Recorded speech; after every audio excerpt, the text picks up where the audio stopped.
Baseball. What sport could have a deeper connection to American history and culture, and of course, to Jabba the Hutt? Yes, I've discovered recently, sort of by accident, that I have quite a few items in my collection related to baseball and Jabba the Hutt, which is interesting because I don't really follow sports at all. I'm not a fan of any particular teams. I don't watch baseball or anything like that. But here we are. I have quite a few items related to baseball in particular, more so than other sports, which is interesting. I don't know what that's about exactly. Maybe we'll figure it out as we go.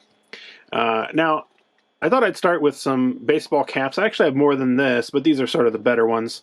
I've made an entire video about Jabba-related hats. You can see up there, if you like. It's from a few years ago.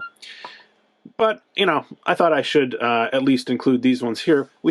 This is a vintage baseball cap, or a trucker cap, I suppose you could call it, from the very generically named Sales Corporation of America.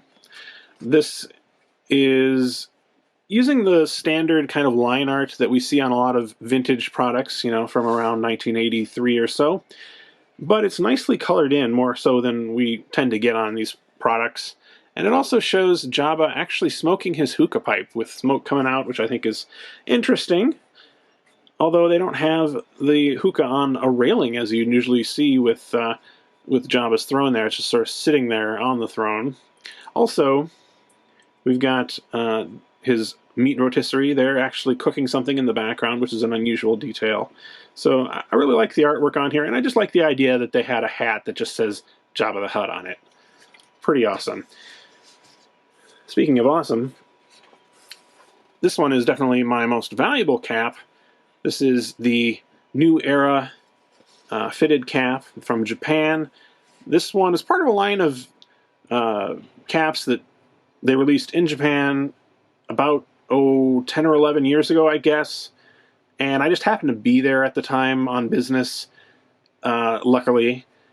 And I managed to pick one of these up. As it turned out, they canceled not the entire line, just this cap for some reason. Just this one, they decided not to make any more of. So they made like a handful of them, only in size 7.5, I think. And then they just stopped. And so this one is very valuable to people who want an entire collection. I just want this one.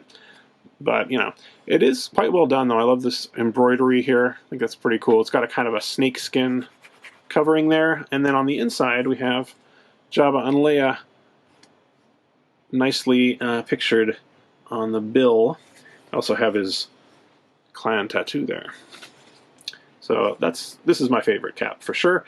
Then we also have, also from New Era, but a little bit later on, this one, which is definitely inspired by the original, but they took it a bit of a different direction. It's all over pleather, and instead of the snake skin, we just have a little bit more of a plain design. And I don't know, it doesn't seem quite as intricately made, although it is kind of cool. They have Jabba's head right here on the lining, and then we've got another one here and some star designs inside. So I don't know, I just think that's pretty cool design. You can still get this one relatively easily, I believe. So those are pretty cool, but if you like those, wait till I show you my balls. These balls were made for the Star Wars night of the West Michigan Whitecaps. It's a minor league baseball team, and it was made in 2013. So I picked these up.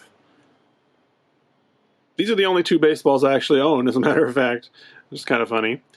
You know, they're just normal baseballs with this very interesting artwork of Jabba throwing a baseball on them. And he's also got a West Michigan, I assume, Whitecaps cap on there. It's a little hard to see, but it looks like there's a white cap on the cap.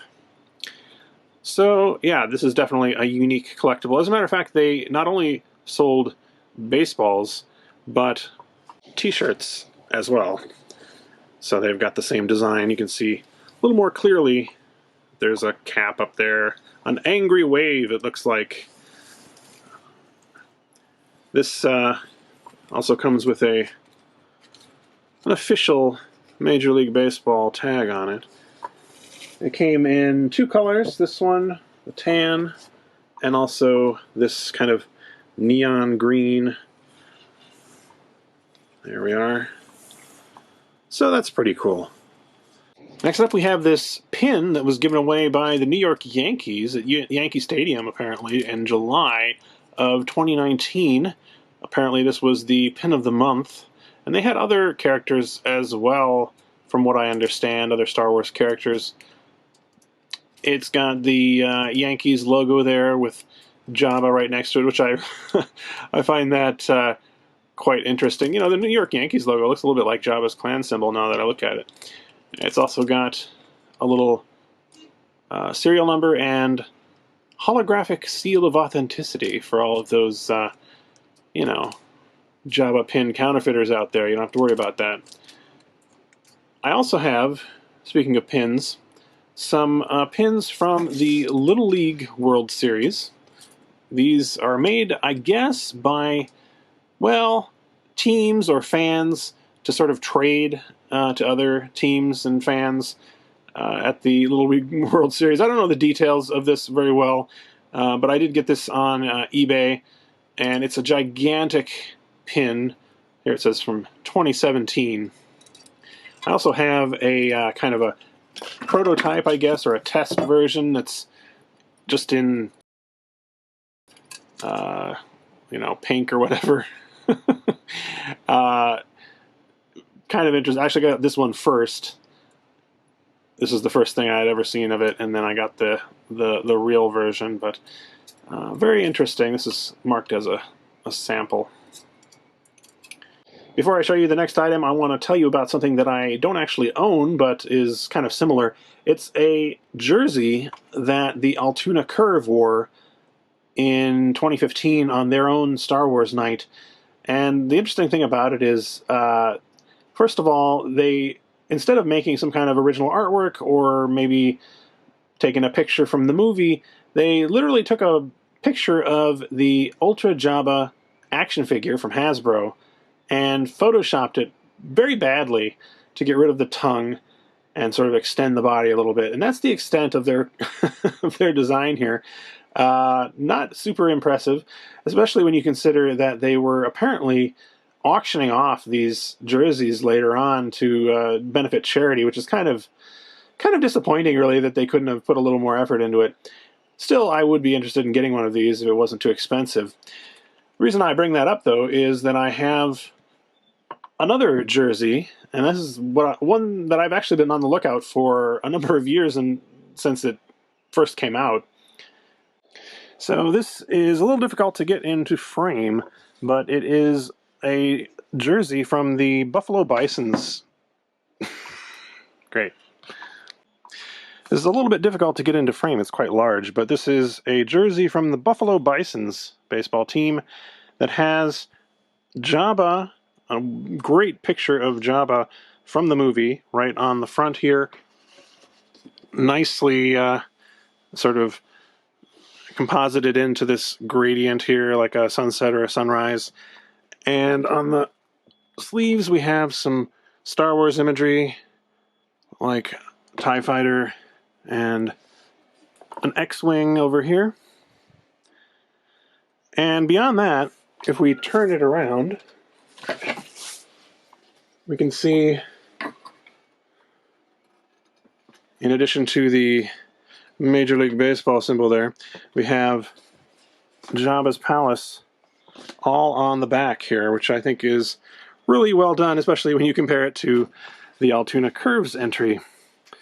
So anyway, this was originally being sold kind of in the same way that the other Altoona Curve ones were being sold, auctioning them off, you know, for charity and so forth.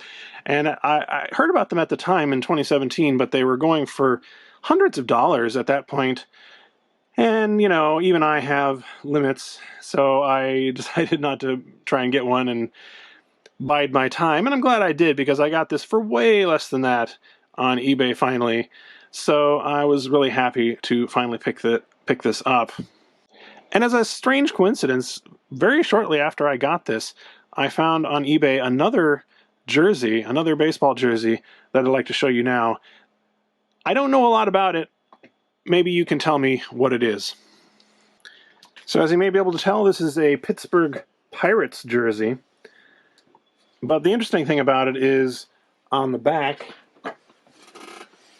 you can see that it has where the player's name would go. It has Jabba and number 9. Now, I've done a little research. I don't know anything, as I said, about baseball in general or about the Pittsburgh Pirates, but I couldn't find anything definite about why they would have a jersey with Jabba on it. I do know that you can get this kind of jersey made up to, your own specifications, have your own name put on the back of it. So I suppose it's possible that someone did that for some reason, but I don't really understand it. The guy who was selling it, I didn't ask. It seemed like it was just a reseller that probably, got this from somewhere else and wouldn't know what the story was behind it. So I'm interested to know if this has some sort of significance for the Pittsburgh Pirates in general, or what it could mean. But I just thought it was too funny not to buy. So now I have 2 Jabba-related baseball jerseys. So I'd be interested to hear in the comments if you have any Star Wars-related baseball memories or baseball-related Star Wars memories, however that works. Have you ever been to a Star Wars night at a baseball stadium or anything of that nature? Let me know in the comments, and thanks very much for watching. And once again, I'd like to give my special thanks to the people who support me on Patreon, including these Palace VIPs right here, and especially Angelica Brady. Thanks very much for your support. If you'd like to support me on Patreon, there's a link to my Patreon page in the video description. You can get a variety of perks, including behind-the-scenes posts, early videos, and your name in my videos.